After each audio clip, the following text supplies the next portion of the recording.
is eviction.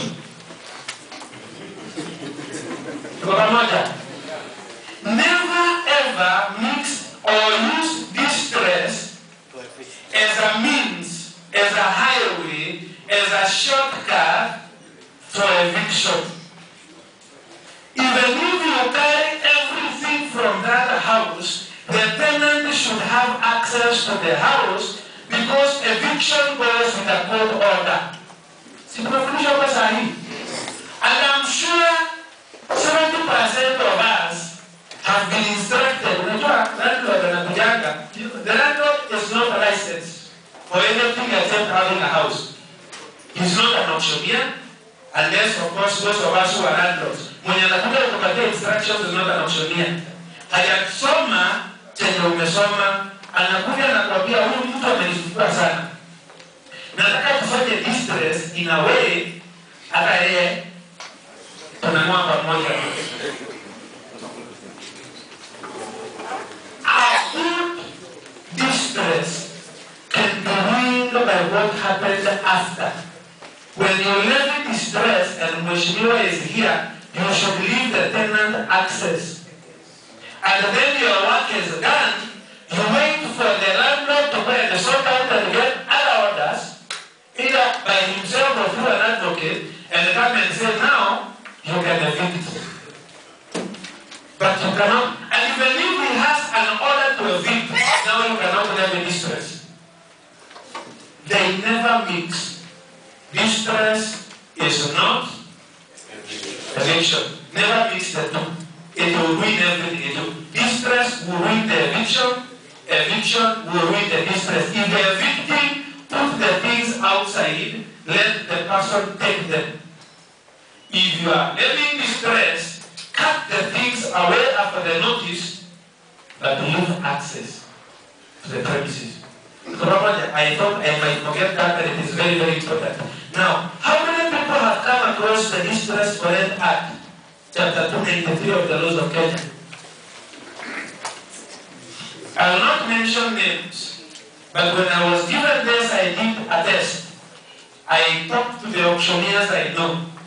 This idea, the Distress for Rent Act, no. Nisaidia na Distress for Rent Act, but if I was to ask, how many people here have levied distress? I think almost every auctioneer wants the name, at least, even beginners. What are the people put there last year? What are the license last year? I'm sure they have levied distress. Now, I don't want to ask, because you want to assume, what are the nani ako na copy ya Distress for Rent Act? Wacha tu nisiulize nani ako na copy, hata nani ako na copy kwa ofisi ya Distress for Rent Act? Niacha kuuliza Oh, okay. Nimetoa niuliza. How many have? Sure, wengi. Nani amekaa pale mbele? Ni wengi. How many people have read it? At least can quote a section. One section.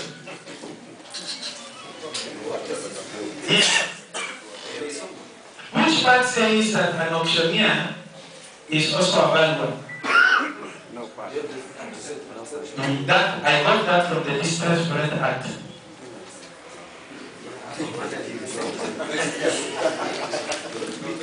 In the preamble of the Distress for Rent Act, definition of an approved valuer, it says, approved valuer means a valuer licensed under the Values Act, Chapter 532, or a licensed auctioneer, but excludes an auctioneer levying distress or any person acting on his behalf. How many people knew that? That is the preamble. That's your section, your introduction, your Distress for Rent. It is the preamble, section 2, preamble interpretation. What happens, sir, is Distress for Rent is very easy. It is so easy that mostly you send your field officers. It is easy because there is a lot of power given to auctioneers. in distress. That's where I go back to the first statement I made. With great power comes great responsibility, and with great freedom comes great discipline.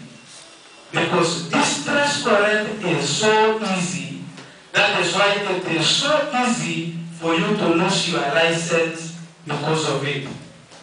Now, I will not get time to go through this act because my time was taken away from me. I want you to promise me, and the board secretary, Honorable Cadet, will be my witness, that you will get access. It's only 15 pages.